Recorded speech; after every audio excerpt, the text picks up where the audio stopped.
It took 2 attempts to defeat Thanos. Last night was Endgame, and man, was it glorious. I've never had a better time at a Super Bowl in a while.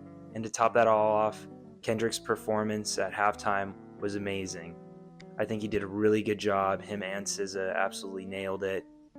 Plus, shout out to that one backup dancer who pulled that flag out. Props to you, man.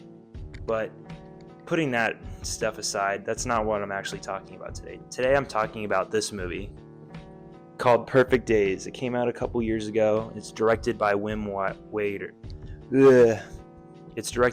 Wenders.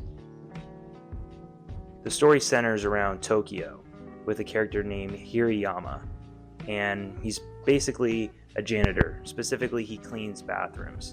And this film follows his typical routine and what it's like. And it's a simple life. He wakes up early before most people.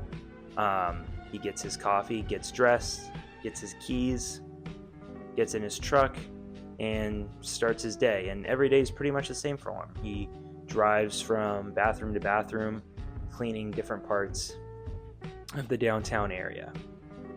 And with that is really the story. Not much else really goes on there. What sets this movie apart is its patience. It reminds me a lot of Jim Jarmusch's movie Patterson, which came out a number of years ago with Adam Driver, about a bus driver who writes poetry in New Jersey. And this is another one of those films that is very contemplative. There's not a ton going on the surface, but that's not really the point.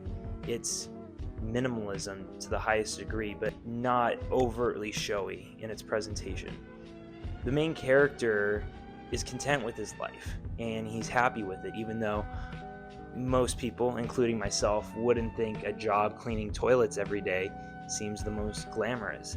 But Hirayama doesn't really see it that way. He has a lot of pride in his work, and you see him when he goes from location to location, how meticulous he is, cleaning the bathrooms, sweeping, mopping, and even choosing to, in his various interactions, whether it be the homeless man he always sees at a park, helping a kid who's lost his mom.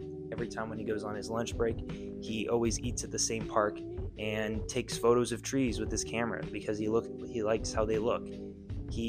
When he's driving his van, he has his prized possessions, his cassette tapes that he plays on repeat. When he ends his nights, he usually ends up reading a book, falls asleep, and then the cycle repeats. But he's happy, he's content with this lifestyle. And I think that's so important, showing that in movies today. There's this yearning for more, yearning to make more money to be happy. That's the consumerist culture we live in. But this film completely goes against that whole way of thinking. It shows that even though Hirayama's life is simple, he's content.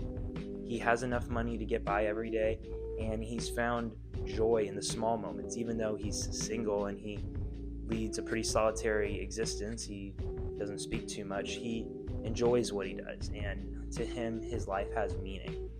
And I think it's a beautiful message. If you want to check out this movie, it's currently streaming for free on this service, Canopy, which you can download. The one thing is you need to have a library card. So if any of you have a card that's just been laying in your wallet and you forgot about using it, this is a great resource. It's free. There's a bunch of movies and TV shows on here, and new content comes out every month, and it's definitely worth checking out. It's one of my favorite streaming services, and it helps support your local library. So if you're interested, definitely go check that out. But with that, have a great one, guys.